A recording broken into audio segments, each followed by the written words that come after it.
The bass was a physical force, a deep, resonant thrum that vibrated up from the asphalt and into the souls of the thousands of fans packed behind the steel barricades of the Orion Music Festival. The air crackled with anticipation for the night's headliner, Kael, the enigmatic electronic music prodigy known for his soaring symphonic mixes and his complete anonymity. No one knew his face. He was a silhouette, a myth. Malcolm Kael.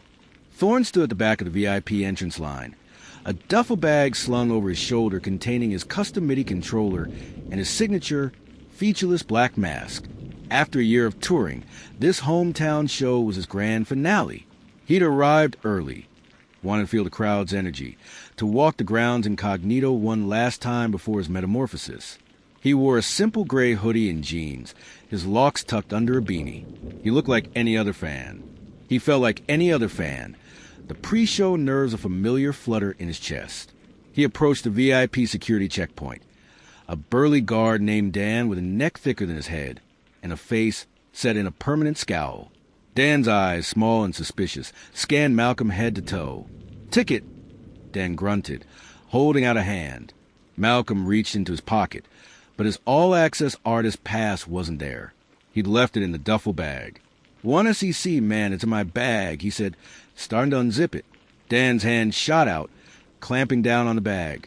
Whoa. Nobody said anything about a bag. "You can't bring that in here." "It's cool," Malcolm said, keeping his voice even. "I'm on the list. Kael's list. I just need to get my pass." Dan let out a short, derisive laugh. "Kael's list? Right. And I'm the King of England. Look, buddy, the VIP section is for actual VIPs, not for guys like you trying to sneak in a six-pack. Beat it." The dismissal was a wall. "Guys like me?" Malcolm repeated, the familiar cold not tightening in his stomach. "You know exactly what I mean," Dan said, leaning in, his voice a low growl meant to intimidate. "This area is for the artists and their guests. You don't look like an artist, and you sure don't look like a guest. Now, you can turn around and go back to the general admission pit where you belong, or I can have you escorted out of the festival entirely. Your choice." Malcolm felt the eyes of the well-dressed people in the line on him. Their looks were a mix of pity and annoyance. He's causing a scene. He was being reduced to a problem, a stereotype, a threatening black man where he didn't belong. His manager, Sarah, was supposed to meet him here, but she was stuck in traffic. He was alone. For a moment, the monumental success of the past year, the platinum records, the sold-out global tours, evaporated. He was just a kid from the East Side again, being told he wasn't welcome. He took a slow breath, the artist in him overriding the anger. The show was in 30 minutes. Arguing was a dead end. "All right," Malcolm said, his voice quiet. "You win." He shouldered his duffel bag and turned, walking away from the VIP entrance as Dan smirked, having successfully protected his post. But Malcolm didn't head for the exits. He melted into the crowd, a ghost moving with purpose towards the stage's rear production entrance, where the stage manager, a woman named Lena who actually knew his face, was waiting anxiously. "Kael, thank God. Where's your pass?" she hissed, pulling him through the heavy security door. "Long story," Malcolm said, a plan already crystallizing in his mind. "And we're going to change the set list."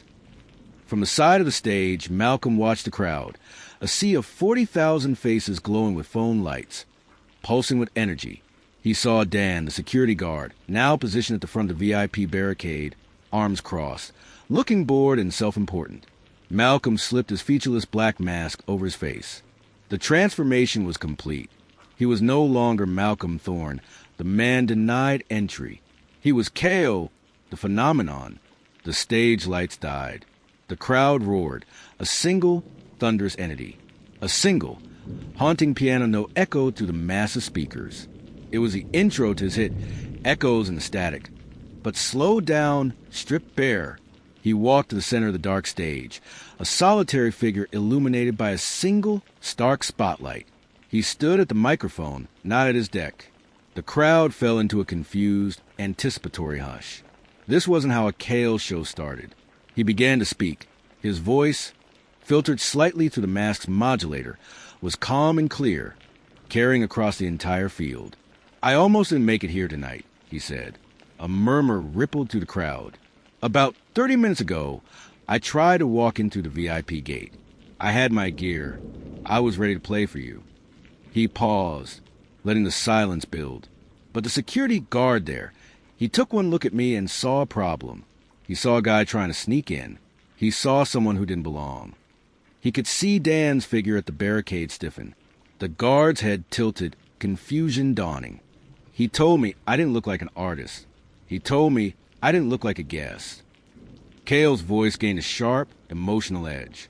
He looked at me and saw everything I'm not, because he was blind to who I am. The truth began to spread to the crowd like a shockwave. Whispers turned into shouts of disbelief. Asterisk, it's him. The guard blocked Kael. Asterisk. Dan's face, visible in the glow of the stage lights, was a perfect portrait of dawning, abject horror. The smug, powerful man from 30 minutes ago was gone, replaced by a statue of pure terror. He took a step back, as if trying to disappear into the crowd. Kael continued, his voice rising with the power of his music, which began to swell behind him. A beautiful, aching crescendo. He judged me by my cover, and he failed to read the book. He reached up, his fingers hooking under the edge of his signature mask. The crowd held its breath. So tonight we dropped the disguise. In one fluid motion, he pulled off the mask. A collective gasp swept the festival, followed by an earth-shattering roar. There, under the lights, was the face of the young black man the guard had tried to turn away. Malcolm Thorne. He looked directly down at Dan, whose knees seemed to buckle. The guard was now being pointed at by hundreds of surrounding fans, his shame illuminated for all to see. This is for everyone who's ever been told they don't belong.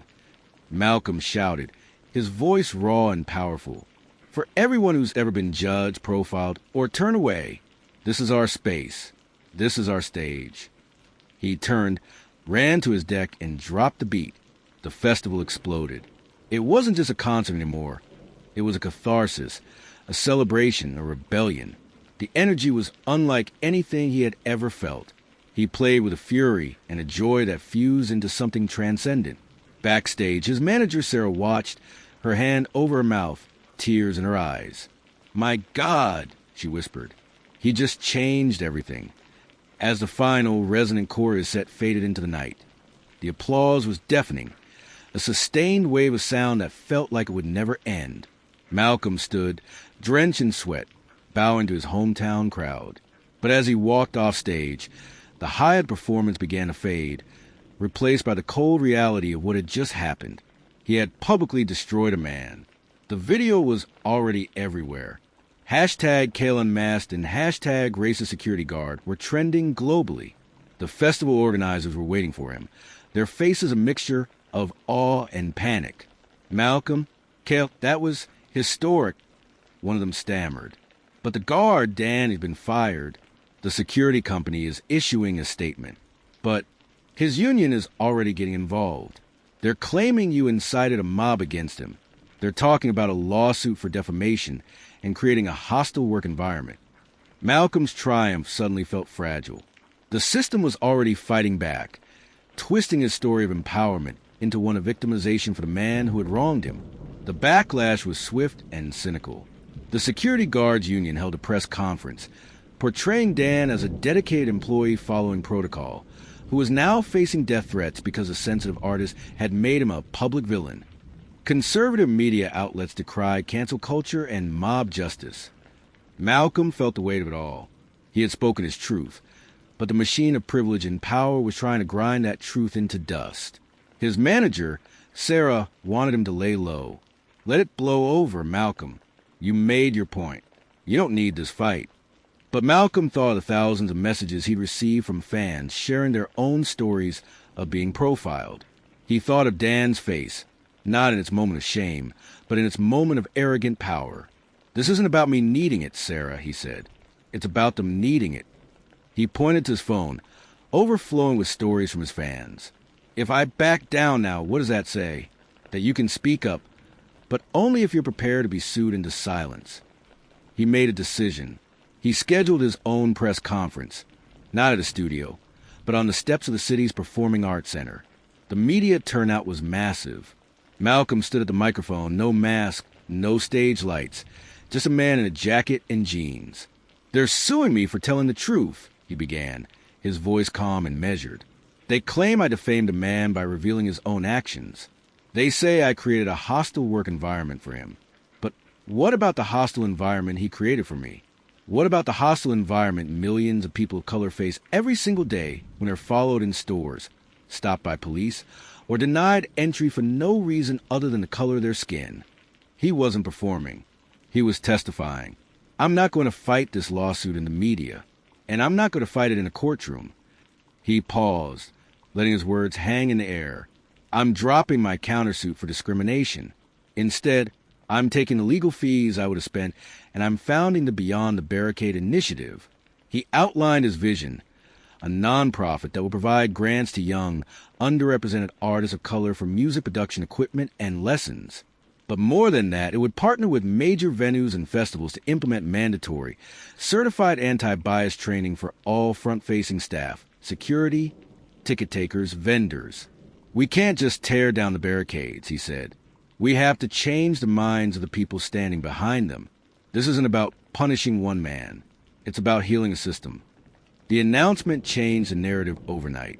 It was impossible to frame him as a vengeful bully when he was offering a path to education and reconciliation. The security company, facing a PR disaster, immediately dropped their support for Dan's lawsuit and signed on as the first corporate partner for Beyond the Barricade. A year later, Malcolm was back in his hometown, not for a concert, but for a ceremony. The first cohort of Beyond the Barricade scholars was graduating. The venue was the same Orion Festival grounds. After the ceremony, as the sun set, a man approached him. It was Dan. He looked older, quieter. The belligerence was gone from his eyes. "Mr. Thorne," he said, his voice rough, I took the training. The one your foundation runs." Malcolm nodded, saying nothing. "I learned a lot," Dan continued, struggling for the words. "About me, I was wrong. What I did to you, it was about the worst part of me. I'm sorry. It wasn't a grand apology. It was simple, awkward, and real." "Thank you for saying that," Malcolm replied. "The training, is it helping you find work?" "It is," Dan said. "I'm with a new company now. A better one." Malcolm extended his hand. After a moment's hesitation, Dan took it. The handshake was a closure. Not a friendship, but an armistice. As Dan walked away, one of the young scholars, a black teenager named Jasmine, who had just received a full scholarship to music school, ran up to Malcolm, her face beaming. "Thank you, Kael," she said, "for everything."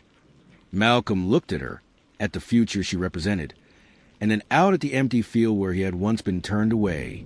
The barricade was gone. The stage was silent. But the music, he realized, was just beginning. The end.